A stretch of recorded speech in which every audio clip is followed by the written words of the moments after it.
Welcome to highlights of the 72nd edition of Trofeo Matteotti here on GCN Racing. The race takes place around Pescara on the Adriatic coast of Italy, 195 kilometres in length, taking in 13 laps of a 15-kilometre circuit.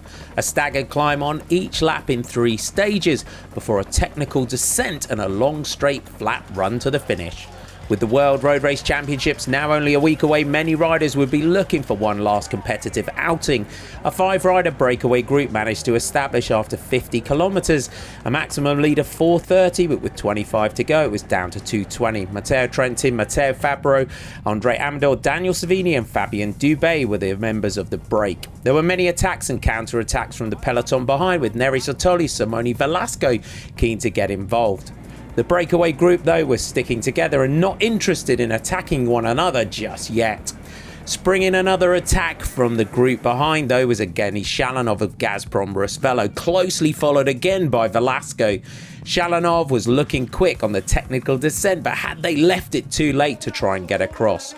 The breakaway went through the bell in Pescara with 1 lap remaining. They were looking good to stay away.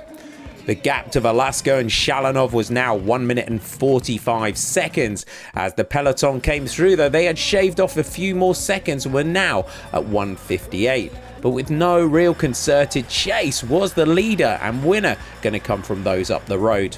Onto the climb for the final time, the leaders were still working well together and fully committed to the job at hand. Inside the final 10 kilometres, and despite their best efforts, Velasco and Shalanov were being reeled in with EF Education first Simon Clark and Davide Formolo near the front. Matteo Fabbro was now starting to pull on the front for Matteo Trentin. His performance in the recent Tour of Britain surely has him as a world champion candidate. There were attacks from the group behind. Mojave Kudus launched first. He was countered by Odd Christian Eiking in a huge gear. The gap was now under a minute. As they came towards the summit of the climb for the final time, Clark and Formolo had bridged up to Eiking. These persistent attacks had done some real damage to the gap. They had cut it to now 37 seconds. Fabbro was back on the front driving. The gap, though, coming down even more, now sitting at just 25.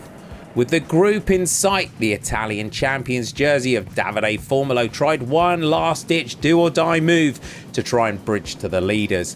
It was not going to be, though. You can see the wheels of the chasers in the distance. Fabbro led out the sprint. Savini launched first, but as the fastest sprinter in this group, Trentin, it was an academic sprint for him. He reacted and then set up his finish. The Italian was cruising and gave himself a welcome boost going into Worlds Week. Andre Amador came home in second, while Savini was third.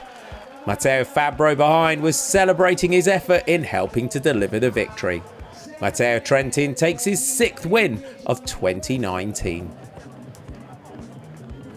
Confirmation of your top 10. Matteo Trentin takes it from Andre Amador and Daniel Savini, with Dubé, Fabbro, Van Mark, Belletti, Colbrelli, Gautier and Soto Martinez your top 10. Your podium, Matteo Trentin representing the Italian national team, Andre Amador from Movistar and Daniel Savini from Bardiani CSF.